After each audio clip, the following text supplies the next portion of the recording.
That wasn't the guy from Need for Speed, was it? No, that's Aaron Paul. Oh, it's his brother. His We Asian need to brother sell with the some- name in reverse. We need to sell some meth, Jesse. And also drive Formula 2 cars.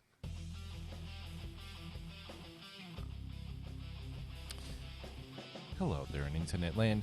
This is episode 8 of the 2024 season of the F1 Chat. Or it's kind of reverted back to being P&J's F1 Chat for this episode. I'm your host, Phil Lamington. Seated to my left is a man who, he's back on deck. He's back in town. The boys are back in town again. He's a very happy man because of Lando Norris coming second. And Oscar Piastri coming fourth. It's JB. JB, how are you? I'm good, mate. I'm good. I'm back in town and starting to see Lando take to the podium again. Yep. Very, very good. And seated to my right is an empty chair. Sad. Sad panda. Very sad panda. He's been lost to Williams' Microsoft Excel files. Curse you. Curse you. But- Give us our Longhorn back. He'll be back next week. For The musical chairs will continue. yeah, at least I'll still be here. I'll do one episode where I'll show you guys how to actually use the equipment. You can come in here. I won't be here. I'll be like in Brisbane or It's something. the only for holiday. combination that hasn't worked. So you two trying to make the show work, and I'm doing it remotely. It's going to be the JB Longhorn show. Yeah. And you guys going, how does he make this shit work? No, your level's fucked. It's alright. How do we fix it? Don't know. Today we'll just hit upload later. Who's editing the video? Shoddy doddy. Yeah, no, Longhorn this week. He's at work. Not even away on assignment. He's at work. He's away on night shift. Yeah. So what does that mean? That because there was an F2 race, There was a very good F2 race. so I'm going to sort of fill in here. Yeah. So there was a sprint race. Now, apologies if I bugger up these names. I'm very much like Scott Steiner with Sojourner Bolt. I don't know. I haven't met her. I don't know this chick. How am I supposed to remember her name? So the sprint race, I'm not going to go through the sprint race, but it was won by Franco Colapinto with Paul Aaron in second place and Zane Maloney in third place. Paul Aaron. That wasn't the guy from Need for Speed, was it? No, that's Aaron Paul. Oh, it's his brother. His We Asian need to brother sell with the some- name in reverse. We need to sell some meth, Jesse. And also drive Formula 2 cars. Right. Then there was the feature race. Now, this report is courtesy of the F2 website, so this might be a little bit long-winded, but I didn't watch the race, so this is as good as it gets. You know, Brody should just show up. This is on Longhorn. It's all on you. Yeah, it's you know, you could have typed out a report or something, you know. So pole sitter Bortoletto suffered a slow getaway and dropped down to fourth at the start, giving Oliver Behrman the lead of the line. This promoted Hadjar up to second, while Dirksen went from P3 to fifth on the grid. Oliver Behrman, though, was struggling to pull away from Hadjar, and the Frenchman well within DRS range by the end of lap 4. The conclusion of lap 6 brought the first pit stops, with Hadjar and Dirksen swapping their super softs for the mediums. Also coming into the pit lane was Zane Maloney and Roman Stanek, the latter jumping ahead of the Rodin Motorsport driver during the exchange. Pardon me. Oliver Behrman then led a gaggle of cars. A gaggle. You can tell how professionally written this is. Yeah. A gaggle of cars, including Bortoletto, Franco Colapinto, and Paul Aaron into the pit lane on the next lap. The Prima driver stalled twice as he tried to pull away, handing Hadjar the effective race lead, while the Briton dropped to the back of the field. Oof. With all the super soft shod drivers having pitted by lap 10, it left the prime tyre runners out on track. Amaury Cordial was now leading Josep Maria Martí, Juan Manuel Correa, Victor Martins, Kush Mani, and Rafael Villagomez. Back in the battle for the effective race lead, Bortoleto was closing the gap to Hadjar. The Compost driver's 2-second lead, now just 1.3 seconds by the end of lap 16. Further back, there was frustration for Maloney, who was being held up by Stanek, and on lap 17, the championship leader could see Jack Crawford, Richard Verschoor, and Dennis Hauger closing in on his wing mirrors. Maloney was beginning to struggle, and after giving the Bahan driver the hurry up on the radio, Crawford made the move past him at the exit of turn 7.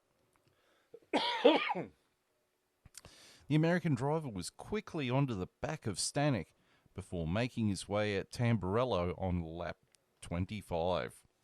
By lap 30, the drivers on the alternative strategy were beginning to pit, but it was 2 bad stops for Cordial and Marty, as both drivers had tyres come off their cars as they looked to come back out on track, ruling them out of the race.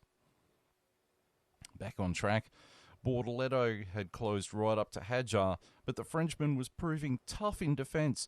The Red Bull Junior did just enough in the end to take his second feature race victory of F2, with Bortoleto settling for second, while Dierksen ran a strong race to third to become the first driver from Paraguay on the podium in F2.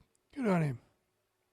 Home favourite Antonelli took 4th place ahead of Colapatino and Aaron. Crawford and Correa made it 2 Dams Lucas Oil cars in the points for P7 and P8, while Victor Martins came through from the back of the field to finish 9th ahead of Trident's Richard Verschoor. There you go. That's very well done. Thank you. But we're not finished.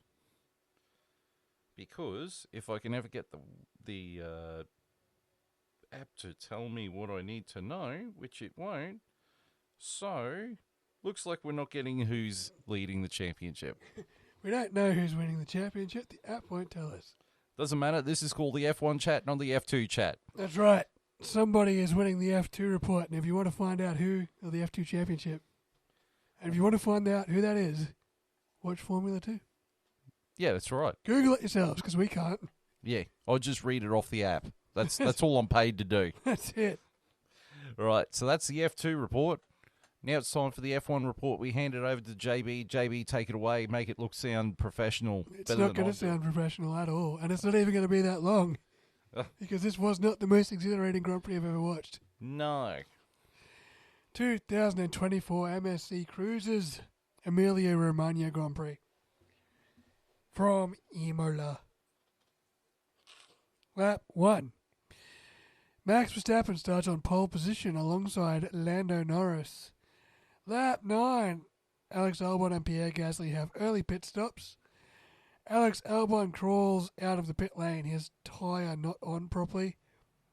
He gets the Williams all the way around the track and back to the pit lane for a rechange of tyres, but he falls a lap behind. Lap 22, George Russell pits for hard tyres. Lap 23, Lando Norris pits for hard tyres. Lap 24, Oscar Piastri pits for hard tyres. Lando Norris passes Sergio Perez for 5th.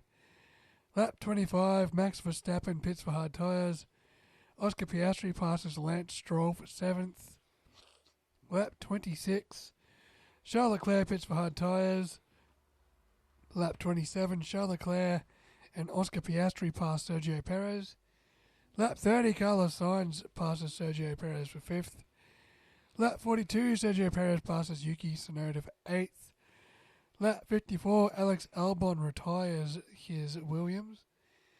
Lap 63, Max Verstappen wins the Emilia-Romagna Grand Prix at Imola. Lando Norris finishing less than 1 second behind him, with Charles Leclerc coming home in 3rd place. George Russell gets fastest lap. Lando Norris gets driver of the day. And in 4th place was Oscar Piastri in the McLaren, 5th place was Carlos Sainz in the Ferrari. 6th place was Lewis Hamilton in the Mercedes. 7th place was George Russell in the other Mercedes. 8th place was Sergio Perez in the other Red Bull. 9th place was Lance Stroll in the Aston. What the hell is he doing in the top 10? Really? Really? You let him there? Yeah. And in 10th place is his possible replacement at Aston Martin sometime soon, Yuki Tsunoda in the Racing Bull. Okay. Right. So Max Verstappen, he had a bit of a shocker of a weekend. His car setup was not optimal all weekend. Well, apparently they got Sebastian Buemi into the simulator to try and work on the setup, just to try and get the car where they needed it to. And, well, it clearly paid dividends because he won the race. He did enough. He did enough because it wasn't what you'd call a decisive victory. Like he had Lando Norris slowly creeping up on him.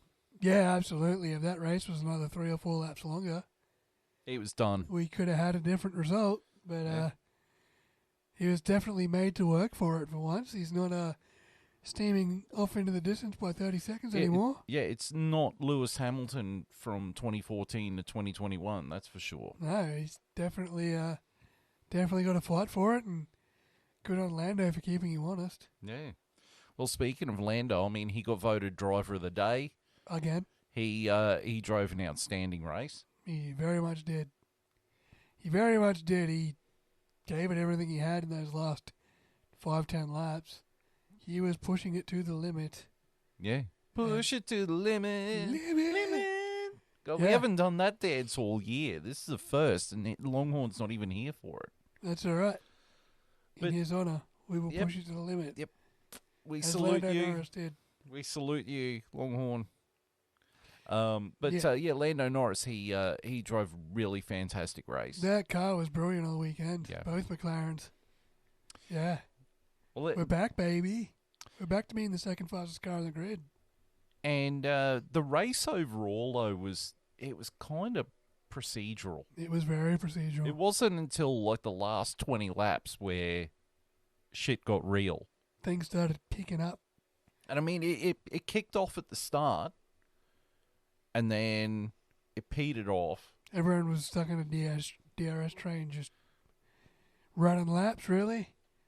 I mean, conserving fuel, conserving tyres. Some of the excitement came from, Lance Stroll not being able to overtake without having to hit someone. Yeah, lap 1, just bumping Ocon out of the way. Okay. Or Alex Albon's team forgetting to put the wheels on properly. Yeah. I mean, no harm, no foul. He made it all the way around the track. And they gave him a 10-second penalty. Yeah, so. It's like, Jesus Christ. Bit rough. I mean, I understand why, but, Yeah. The Alonso had a shocker all weekend. The race itself... Alonso started from the pit lane. That time it was a shocking weekend he had. Well, he crashed during quali. Yeah. No, he crashed in FP3. Yeah. And then his car wasn't right in quali, and it wasn't right in the race. Mm-hmm. So he had a bit of a shocker. He did. But overall, the race at the start and the end had something. In the middle, it was just very professional. We talk about how races were better in the 90s. Yeah. But if you go back and watch a race from the 90s, it very much is like this. Yeah, it's very much processional until the last 5 laps when something happens. Yeah, if it's not Schumacher or Damon Hill zooming through the field, it's this. I mean, Imola in 2005 with Alonso and Schumacher. Like, it's a classic. It's like, but nobody changed positions. Yeah.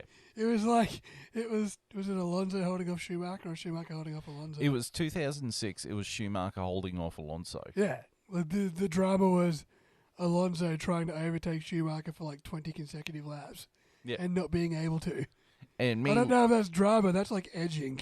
And me loving every goddamn second of it. Yeah.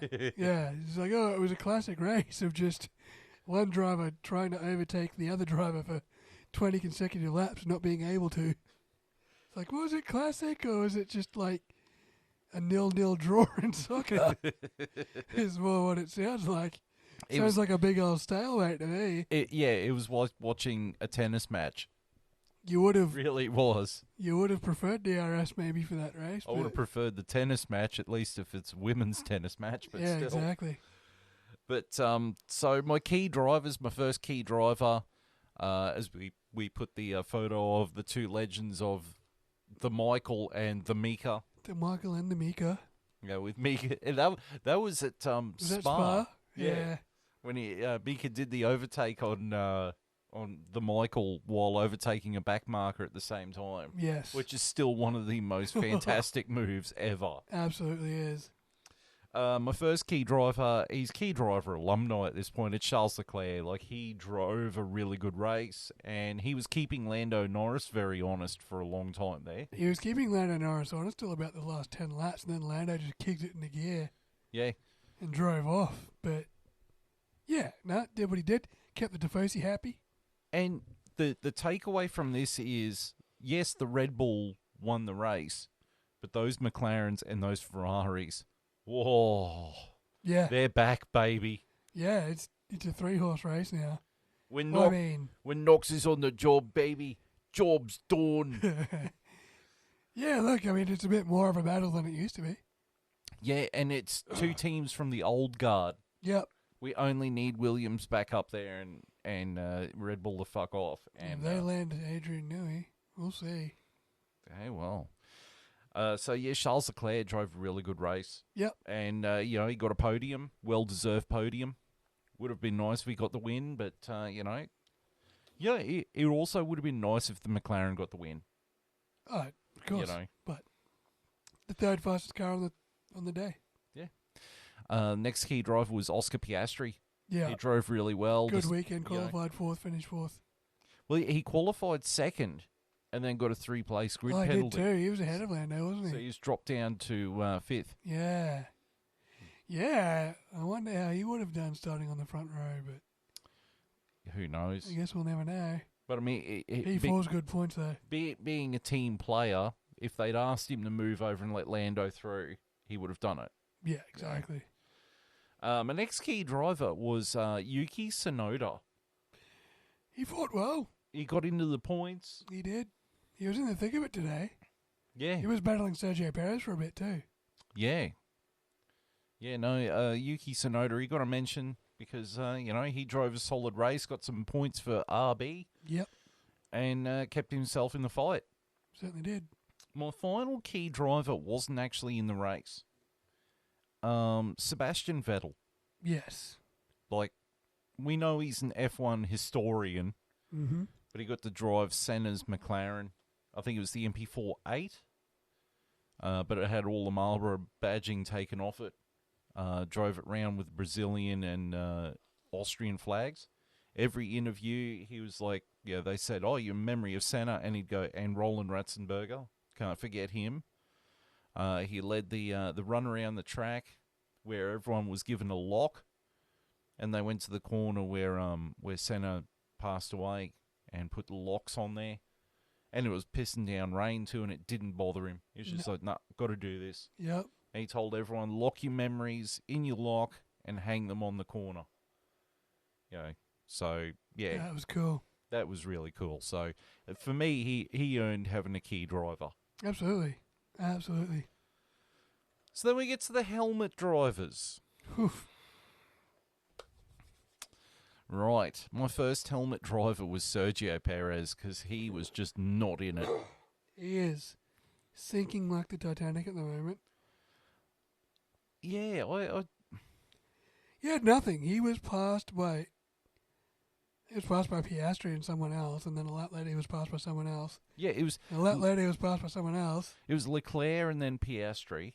Yeah. Then he got passed by Russell. I think Tsunoda passed him. Yeah. And he had to pass him back after his pit stop. Yeah. He dropped like a rock today. Yeah, he just wasn't in there. Just was not in the fight. Nope. My next key helmet driver was Fernando Alonso. He just had a shocker of a week. Yeah, he brought it on himself by crashing at FP3. And he just never recovered. No, it's not 2006 anymore. Yeah, you know, I think him and Hamilton are starting to become sort of past their prime. I mean, the cars aren't helping, but yeah. No. But my vote for the helmet driver of the week is Lance Stroll.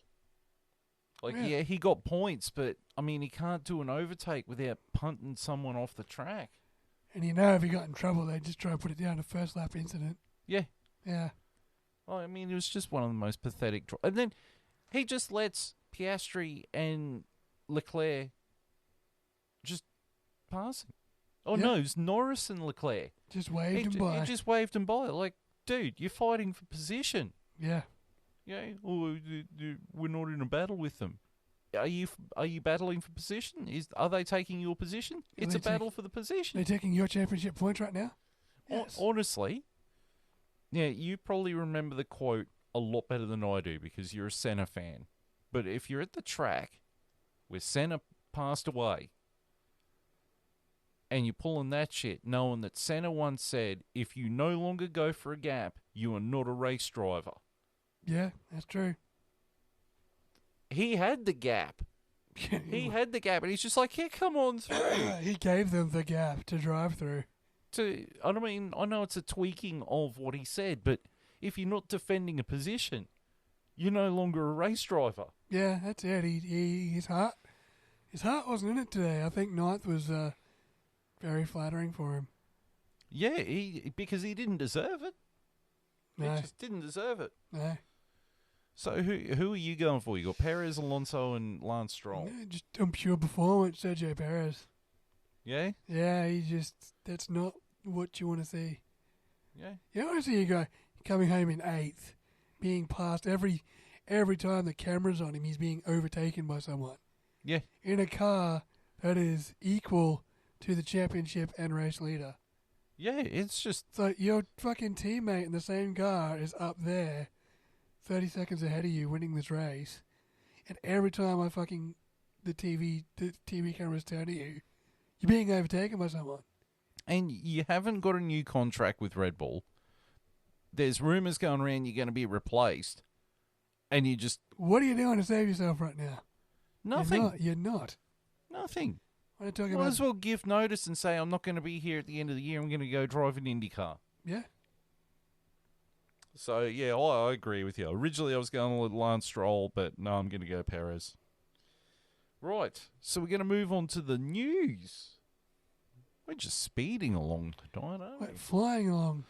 So the first news item is Alex Albon has signed at least a 2-year contract with Williams to stick around. I'm surprised he didn't try and test his market more, but I like the loyalty. Yeah, and he seems to believe that Williams has got something. And he wants to make Williams the long-term project. So, well, look, if Williams is, if that's the boon they need to work with him to make something happen, I'm all for it. Yeah, and, I mean, Williams gave him the platform to start trying to rebuild his career. And he really has not let anyone down with it. No, he hasn't. So... He hasn't disgraced himself at all. No, so, I mean, them... re-signing him, where he could have gone to Mercedes. He had open slather. Him and Carlos Sainz have got a full buffet of what they want to do. And for him to go, even though I'm coming dead fucking last, I'm going to stick with Williams because I believe in the project. That is a sign of faith. That's a loyal driver right there. Yep. And Alex Albon, he's got a lot of cred with me. Yeah, absolutely. Absolutely, that's a good situation. Who his teammate is going to be, that's going to be a very different question. There is a very strong rumor about who his teammate's going to be. Out of the door in a few races. But no, Sergeant's replacement. He's coming home. Valtteri Bottas. There's that. There's also Kimi Antonelli keeps getting brought up. So there's a lot of rumours on who could be there, but Sargent will not be there next year. It will not be Sargent. It will be Alex Albon and somebody else. In fact, if there's 3 drivers that I think are not going to be on the grid next year, it's Zhou Guanyu, Daniel Ricciardo, and Kevin Magnussen. And Logan Sargent. If only we could add Lance Stroll to that list. That would really make the world. Hey, it may still happen. True. Yeah. Right, next news item. I got lost for a second there. It happens when you get older. Next news item. Toto Wolff and Mercedes have said at the press conference on Friday that they would be extremely interested in signing Adrian Newey. Of course. After 2 weeks ago, they were like, oh, we're not interested. Now Toto Wolff is sitting there going, yeah, I'm interested in signing him. Who wouldn't be? You're mad if you're not. It's amazing how much you can change your tone when your shitbox doesn't work. It's what happens when your unlimited funding runs out. Yeah. It's funny, though, how much the salary cap made them crap. Yeah, the salary crap. The salary cap has handicapped Mercedes. Like, they can't just throw money at the problem. No, absolutely crippled it. You know, and I will say it is nice to not see as much of Toto Wolff on TV. Haven't seen sweet fuck all of Toto Wolff, actually. It's been good.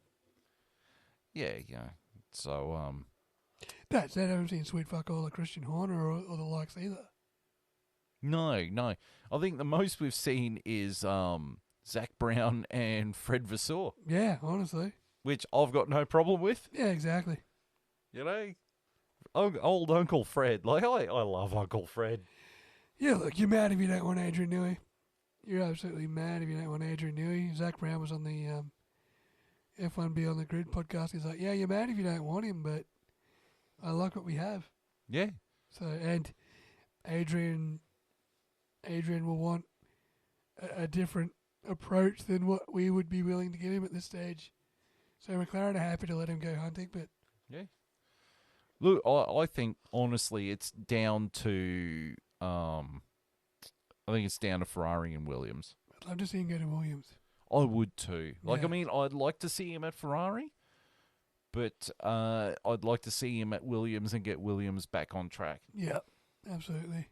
Because they really do need all the help they can get. Yeah. I mean, you got Alex Albon coming in for the next 2 years. If you can bring Adrian Newey on board, Yeah. build around those two. I don't want to see him at Mercedes. I've had enough of seeing Mercedes dominance. Yeah. I don't want to see him at Alpine because, frankly, I don't think Alpine fucking deserve it. Alpine hardly deserve to be on the grid at the moment. They just sell the team and let fucking Andretti in. You got 2 drivers that already want to walk out the door there, so... Yeah, well, I don't have that as a news item, but yeah, apparently Ocon wants out of Alpine. Gasly wants out of Alpine. They're really interested in putting Jack Doohan in the car next year. But do you want to know who else might be going to Alpine next year? Who? Mick Schumacher. Really? Yeah, like Toto Wolff's like, look, you're not going to get in the Mercedes, so we'll stick you in the Alpine. He's just stuck in the queue, I guess. And it would be a homecoming because the Michael won his first 2 world titles at Benetton. Yep. Which became Renault, then Lotus, then Renault, now Alpine. Yep. Bit of a homecoming. Yeah. The Schumacher name back over the door. But it's funny. It's funny because Benetton's first title in 94, they were running Ford engines. Yes. And then when he won it again in 95, sorry, they had the same Renaults as Williams. So there's a bit of Sebastian Vettel history for you. Yeah, I'm sure Sam Vet knew that. But, you know. Oh, yeah, he would have He knows known exactly what the fucking engine was. Yeah, he would have known the date. And that Ford engine was underpowered compared to the Renault. Yeah. Got the job done there. Yeah, how he won a world title in an underpowered car is beyond me, but, you know. Oh, that's right, because he crashed into Damon Hill in Adelaide. It certainly did. Well, yeah, we don't talk about these things. Yeah, Michael Schumacher's still the greatest champion of all time. Yeah, just saying. Right. The next news item is that the rumour is that Carlos Sainz is going to be replacing Sergio Perez at Red Bull. Yeah, that is a win-win situation. Yeah, I don't know. I think Carlos is sort of selling himself short a bit, but yeah, like it's easy to jump in that car and rejoin the Red Bull system because he was in the Red Bull system. He was teammates with Max Verstappen at Toro Rosso. yeah. But they passed him around like he was the village bicycle till he ended up at McLaren, where he rebuilt his stock. And then he ended up at Ferrari, where he is setting the world on fire there. I mean, this weekend's race, he was a bit ho-hum. But, he's been in the thick of it, particularly this year. Yeah. I mean, it's good, but between that and signing with Audi, I mean, I know you've got to take a year of being at Kick Sauber. You've got to take the pain, but if you go to Audi, you're starting it. You're at the ground level. You're building it. Yeah, you would have been at ground zero for a works team. Yeah. They would have built the car around you from day one. Now you got to jump in and try not to have Sergio Perez's problem of, the car only drives to Max Verstappen's liking. Yeah. Which is okay if you drive like Max Verstappen, but not a lot of people do. Yeah, so it's I mean, I don't blame him if he does do this. Oh, it's absolute, no-brainer in terms of you'll be straight up there competing for wins. Yeah, he's straight in the thick of it. But if you have Sergio Perez's problem of this car only suits Max Verstappen, then yeah, you look a bit silly. If you can't make it click, then you're really making yourself look like an idiot. Yeah. While Max Verstappen's skating off into the distance. And he could have been at the start of the works team Audi. Yeah. Final news item is Sebastian Vettel got to take the McLaren MP4-8 around Imola, do some sick doughies in it. It still had the old Goodyear tyres on it. Oh, yeah, he put it through its paces. Yeah, and it sounded so fantastic. Oh, of course it did. Sounds great, looks great. Everything about it on the 30th anniversary of Ayrton's passing at that track.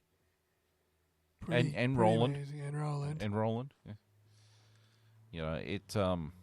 It was great. And I wouldn't have minded if Lewis Hamilton drove that car. Lewis Hamilton's driven the MP44 before. Yeah. When he was at McLaren. But, Sebastian Vettel, he's more than earned it.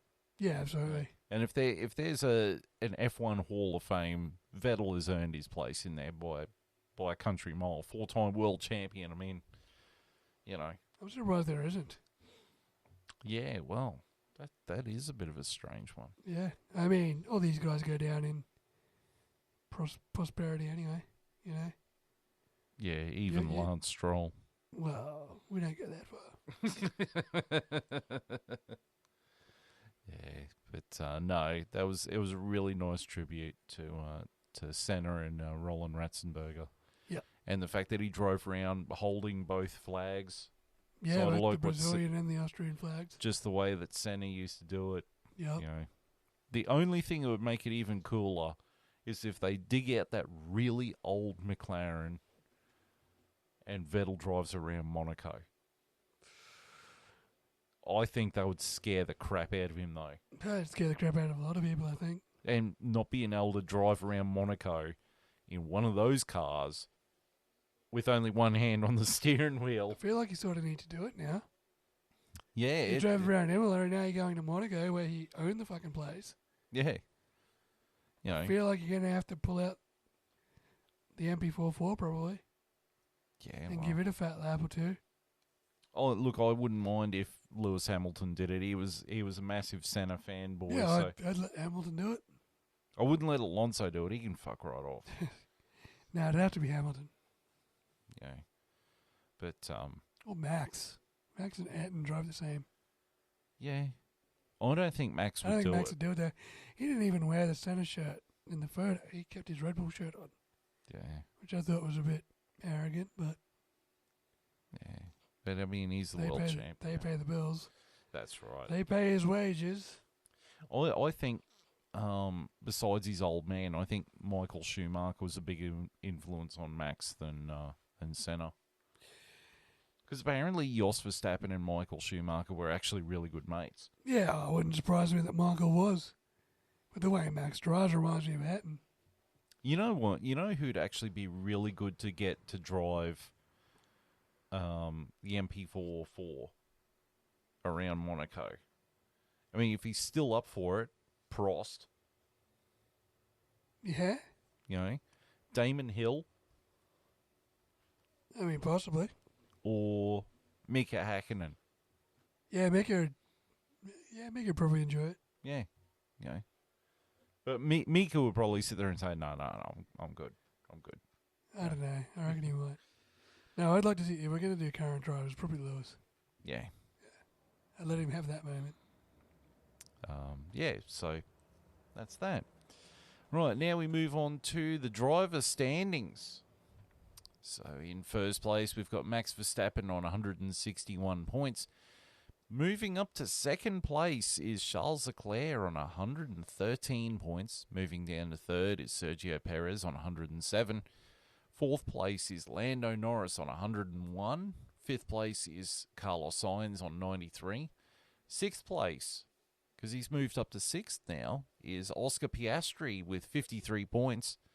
Seventh place is George Russell with 44. Eighth place is Lewis Hamilton with 35. Ninth place is Fernando Alonso with 33. God, he's getting close to taking both those Mercedes drivers out. Somehow. And in 10th place is Yuki Tsunoda with 15 points. Go get it, buddy. Tell you what, Lando's not far off catching Sergio now. Yeah. Yeah, well. Another reason for him to start fighting for his fucking seat. Stop pulling Gumby faces in photos, mate, and start driving your car properly. This is how I smile normally. I mean, even Carlos is getting closer to pipping him. Yeah, exactly. Yeah. In the team standings, you've got Red Bull Racing on 268 points. Second place is Ferrari with 212 points. They're chipping away at the points. Yeah. Third place is McLaren with 154 points. Fourth place is Mercedes with 79 points. Fifth place is Aston Martin with 44 points. Sixth place is VCarb, the Visa Cash App Racing Bulls, with 20 points. Seventh place is Haas with 7 points. Eighth place is Alpine with 1 point. Ninth place is Williams with 0. And dead last is Kick Sauber with 0. Tell you what, VCarb's got more points at this stage of the season than I thought they'd have. Yeah, but so is Haas. Yeah, Haas is there or thereabouts, aren't they? Yeah. It's almost starting to become like maybe losing Gunther Steiner was the best thing for Haas. It's a good thing for Gunther Steiner's stress levels.